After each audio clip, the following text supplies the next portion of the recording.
আসসালামু আলাইকুম রহমতুল্লাহ। সবার জন্য গুরুত্বপূর্ণ কথা হচ্ছে আপনারা লেকচারগুলো শোনার সময় খাতা কলম নিয়ে বসবেন এবং যা বলতেছি সুন্দর করে সিরিয়াল নোট করবেন। খুবই ইম্পর্টেন্ট কথাবার্তা। এখন আমরা আলোচনা করব normal water and electrolyte homeostasis. এটা যদি বলতে চাই বডির যে টোটাল বডি ওয়াটার, এটা adult, then male and female and infant বা নিউবর্ন, এটা চেঞ্জ হবে। আমরা গ্রসলি যদি বলি অ্যাডাল্ট মেলের ক্ষেত্রে ফিমেলের চেয়ে একটু বেশি থাকবে, আর অ্যাডাল্টের চেয়ে ইনফ্যান্ট বা নিউবর্ন এদের বেশি থাকবে। তো আমরা অ্যাডাল্ট মেলটা যদি বলতে চাই, বলা হয়ে থাকে যে 60% অফ বডি ওয়েট, আমরা আইডিয়ালি বডি ওয়েট 70 কেজি ধরে নিই।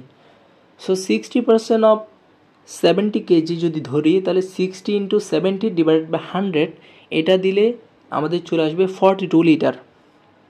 এই 42 লিটার মধ্যে 28 লিটার ওয়াটার থাকবে সেলের ভিতরে, যেটাকে আমরা বলি আইসিএফ।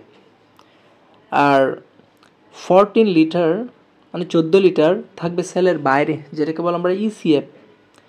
ইসিএফের মধ্যে আবার দুই ধরনের আছে, কিছু আছে সেলের ফাঁকে ফাঁকে, যেটাকে আমরা বলি ইন্টারস্টিশিয়াল ফ্লুইড, আর কিছু আছে ব্লাড ভেসেলের মধ্যে, যেটাকে আমরা বলি প্লাজমা বা ইন্টারভাস্কুলার ফ্লুইড।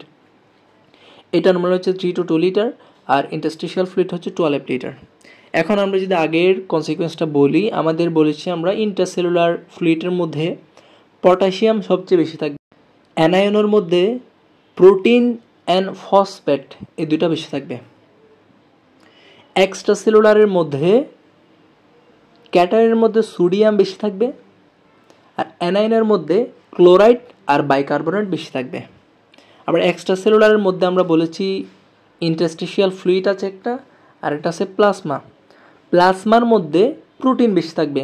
তাহলে প্লাজমা অ্যান্ড ইন্টারস্টিশিয়াল ফ্লুইড এই দুইটার যদি ডিফারেন্স করতে হয়, প্লাজমাতে প্রোটিন বেশি থাকবে। তাহলে এই প্রোটিনের কাজ কি? প্রোটিনের কাজ হচ্ছে কলয়েডাল প্রেশার মেনটেন করা। প্রোটিন হচ্ছে একটা কলয়েড সাবস্টেন্সেস, যেটা আমরা এইচএসসিতে সবাই পড়ে আসি। কলয়েডের একটা প্রপার্টি হচ্ছে সে নিজের দিকে পানি ধরে রাখতে চায়। দ্যাটস ওয়াই প্রোটিন যেখানে থাকবে সেখানে নিজের দিকে সে পানি ধরে রাখবে। সো প্লাজমার মধ্যে প্রোটিন আছে মানে এখানে প্লাজমার মধ্যে যে পানিগুলো আছে এগুলি সে নিজের মধ্যে ধরে রাখে। দ্যাটস ওয়াই প্লাজমা থেকে পানিগুলো ইন্টারস্টিশিয়াল ফ্লুইডে নর্মালি যায় না। কোনো কারণে যদি প্রোটিন কমে যায়, তখন প্লাজমা থেকে এই যে ফ্লুইডগুলো লিক হয়ে ইন্টারস্টিশিয়াল ফ্লুইডে চলে যায়, যেটাকে আমরা বলি ইডিমা। বাইরে থেকে আমরা দেখব ফোলা, এডিমা ডেভেলপ করে। ওকে, তো এখন সোডিয়াম অ্যান্ড পটাশিয়ামের মধ্যে যে আইসিএফের মধ্যে সোডিয়াম কম, আবার ইসিএফের মধ্যে সোডিয়াম বেশি। তাহলে এই যে সোডিয়াম বেশি, এটা মেনটেন হয় কি দিয়ে? আবার আইসিএফের মধ্যে পটাশিয়াম বেশি, এটা মেনটেন হয় কি দিয়ে? এটা মেনটেন হওয়ার জন্য সেলের মধ্যে এখানে একটা সেলের যে সেল মেমব্রেন, আমাদের বডির এভরি সেল বলা হয় যে এভরি সেলের মধ্যে সেল মেমব্রেনে একটা পাম্প আছে, যেটাকে আমরা বলি সোডিয়াম পটাশিয়াম পাম্প। এই সোডিয়াম পটাশিয়াম পাম্প কী করে? 3টা সোডিয়াম বাইরে বের করে দেয় সেলের বাইরে, আর 2টা পটাশিয়াম সেলের ভিতরে ঢোকায়, ইনটেক করে। এটা দিয়ে আমাদের বাইরে সোডিয়াম যে বেশি এবং ভেতরে পটাশিয়াম যে বেশি, এটা মেনটেন হয় সোডিয়াম পটাশিয়াম পাম্প। তো কোনো কারণে যদি এই সোডিয়াম পটাশিয়াম পাম্পে কোনো ঝামেলা হয়, মানে এটা যদি কাজ করতে না পারে, তাহলে আইসিএফের মধ্যে সোডিয়াম বেড়ে যাবে, আবার ইসিএফের মধ্যে পটাশিয়াম বেড়ে যাবে। এই যে সোডিয়াম পটাশিয়াম পাম্প, এটা আমাদের জন্য খুবই গুরুত্বপূর্ণ, আমাদের সেলগুলোর জন্য। স্পেশালি আমাদের বডিতে যে এক্সাইটেবল টিস্যু বা সেল আছে, দুইটা নাম বলতে হবে, একটা হচ্ছে নার্ভ সেল আর একটা হচ্ছে মাসেল, যেমন skeletal muscle, cardiac muscle, smooth muscle. তাহলে নার্ভ অ্যান্ড মাসেল এই দুইটা হচ্ছে আমাদের বডির সবচেয়ে এক্সাইটেবল টিস্যু।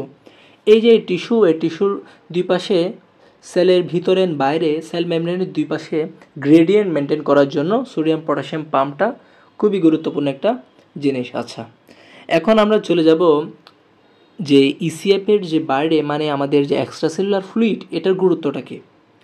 তো এক্সট্রাসেলুলার ফ্লুইডের মধ্যে আমরা বলেছি সোডিয়াম বেশি থাকে। এই সোডিয়ামের কাজ কি? সোডিয়ামের কাজ হচ্ছে প্লাজমা অসমোলারিটি মেনটেন করা, মানে ওয়াটারের যে ব্যালেন্স এটা মেনটেন করা। তো এখানে কিছু কনফিউশন অ্যারাইজ করবে, এখানে আমি বেসিক কনসেপ্টটা নিয়ে যদি একটু আলোচনা করি, তাহলে আমাদের ইসিএফের মধ্যে আমি বাকি আয়নগুলো বাদ দিচ্ছি, কারণ আমাদের অসমোলারিটি মেনটেন করার জন্য সোডিয়ামটা সবচেয়ে বেশি গুরুত্বপূর্ণ। তাহলে আমি ধরে নিচ্ছি ইসিএফের মধ্যে দুইটা জিনিস আছে, একটা হচ্ছে ওয়াটার আর একটা হচ্ছে সোডিয়াম। এই দুইটা আমরা অন্য জিনিসগুলো আলোচনার সুবিধার্থে এখন নেগলেক্ট করতেছি। তাহলে আমাদের ইসিএফের দুইটা জিনিস আছে, একটা হচ্ছে সোডিয়াম, একটা হচ্ছে ওয়াটার। তো এখানে আমি যদি একটু এইচএসসির রিক্যাপ করি, আমাদের এইচএসসিতে আমরা জানি ঘনত্ব বা ঘনমাত্রা নামে একটা জিনিস আছে। এটা নির্ণয় করার জন্য উপরে দিতে হয় দ্রব, মানে দ্রবণ যে ব্যাপারটা, দ্রবণ মানে হচ্ছে দ্রব, আর একটা হচ্ছে দ্রাবক। একটা দ্রবণে দুইটা জিনিস থাকে, দ্রব এবং দ্রাবক। দ্রবকে ইংলিশে বলা হয় সলিউট আর দ্রাবককে বলা হয় সলভেন্ট।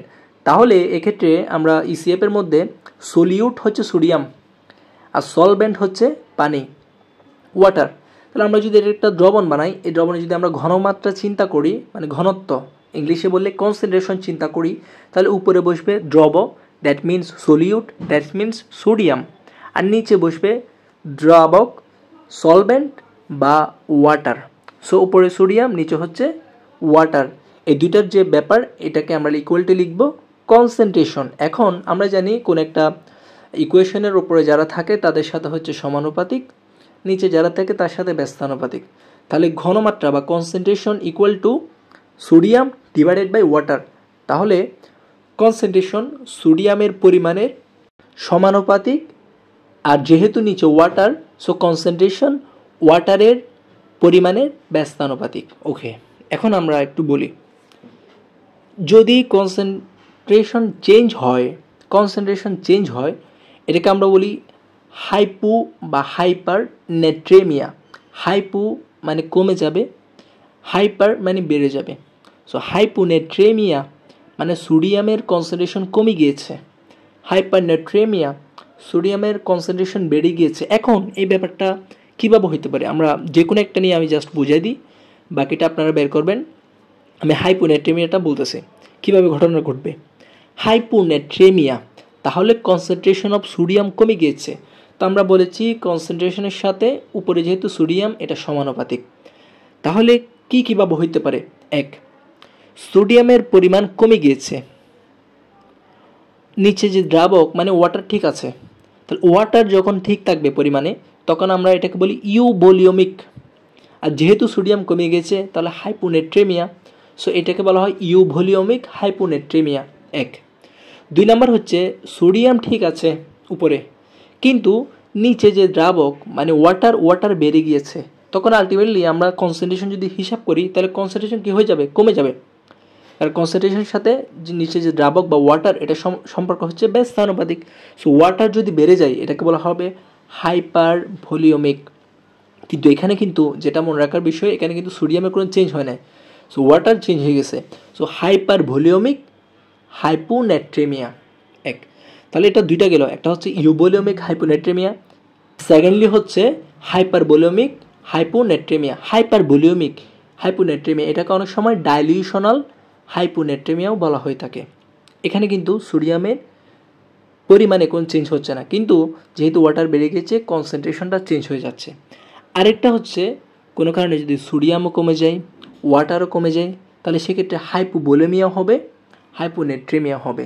তাহলে আমরা হাইপোনেট্রেমিয়ার মধ্যে এখানে তিনটা পার্ট পাচ্ছি, একটা হচ্ছে ইউভলিউমিক হাইপোনেট্রেমিয়া, হাইপারভলিউমিক হাইপোনেট্রেমিয়া, আর একটা হচ্ছে হাইপোভলিউমিক হাইপোনেট্রেমিয়া। তাহলে এই জিনিসটা আমাদের একটু মাথায় রাখতে হবে।